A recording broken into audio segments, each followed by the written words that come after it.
Well, there's a lot going on in the news. A lot of people are pretty concerned about a theory.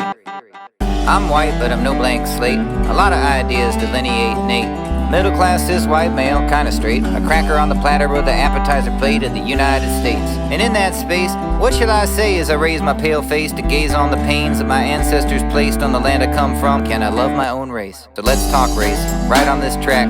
What is this construct of white race and black and all in between? Let us say clearly what this all means. It's critical race theory, it's the CRT. Oh shit, why dude?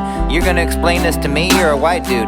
Aren't you the reason it's needed? Why do it? Why so dudes like me just might get the vibe too? So this is for you, with a view and a voice, whatever race you're called by convention or choice, but especially my melanin delimited boys. We need to read W.E.B. Du Bois. Drawn on Du Bois and Douglas and Truth, critical race theory endeavors to prove that racism isn't just a hatred for a group. It's a complicated system that is woven in the roots of society itself. And it isn't ourselves that make us fear difference and make us tear and tell one another apart, for that part's played well by our history books, our American tales. And so these theorists like Kimberlé, Crenshaw, and Derrick and others study policy and law and how in spite of these our latent ideologies have all kept racism stuck in our society's cross. But it's not all designed to attack you, my dude. Just because your skin's white, that's not accurate, dude. What they actually do is unshackle the truth from the patterns of the past. Don't get your facts from Ted Cruz. The origin of race as we know it is recent. It's traced to Andalusia along the Iberian Peninsula, the place of modern Portugal and Spain at the end of the Islamic era Umayyad reign. When the Christians reconquered, they aimed to rebrand it. This place is Christian now, it ain't Islamic, and banished the resident Muslims and Jews in the year of our Lord 1492. Now the few that remain when they tried to convert were denied on the basis their blood was impure, and such as they were, some considered them other, and difference in blood became difference in color. So yes indeed, brother, every race is a construction, yeah, but just because it was one doesn't mean it doesn't function in the system, and it's made up and constructed alright, but every prison begins from a construction site. I don't bring this to light to annoy you, my dude. I'm just trying to make a point, I'm not pointing at you.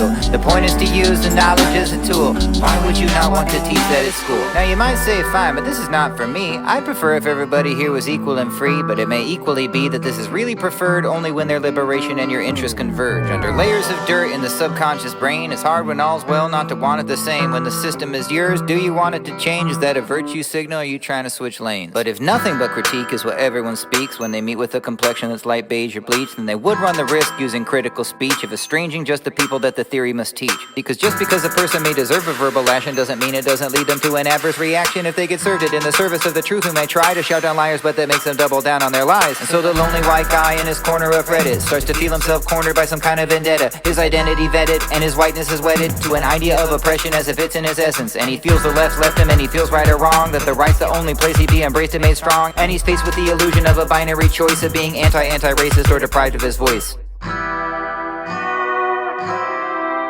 Well, the good news is the binary is not real. You can criticize yourself and carry pride as you feel. And we can satirize ourselves, I'm white, I suck, hardy heart. But satire's an easy start, transformation is hard. And it's okay that it's hard when your part has been snubbed, to suck it up within your soul and serve the others with love. Because it wasn't you that stole, but you've been given this stuff. And there's times when stepping down is the way to step up.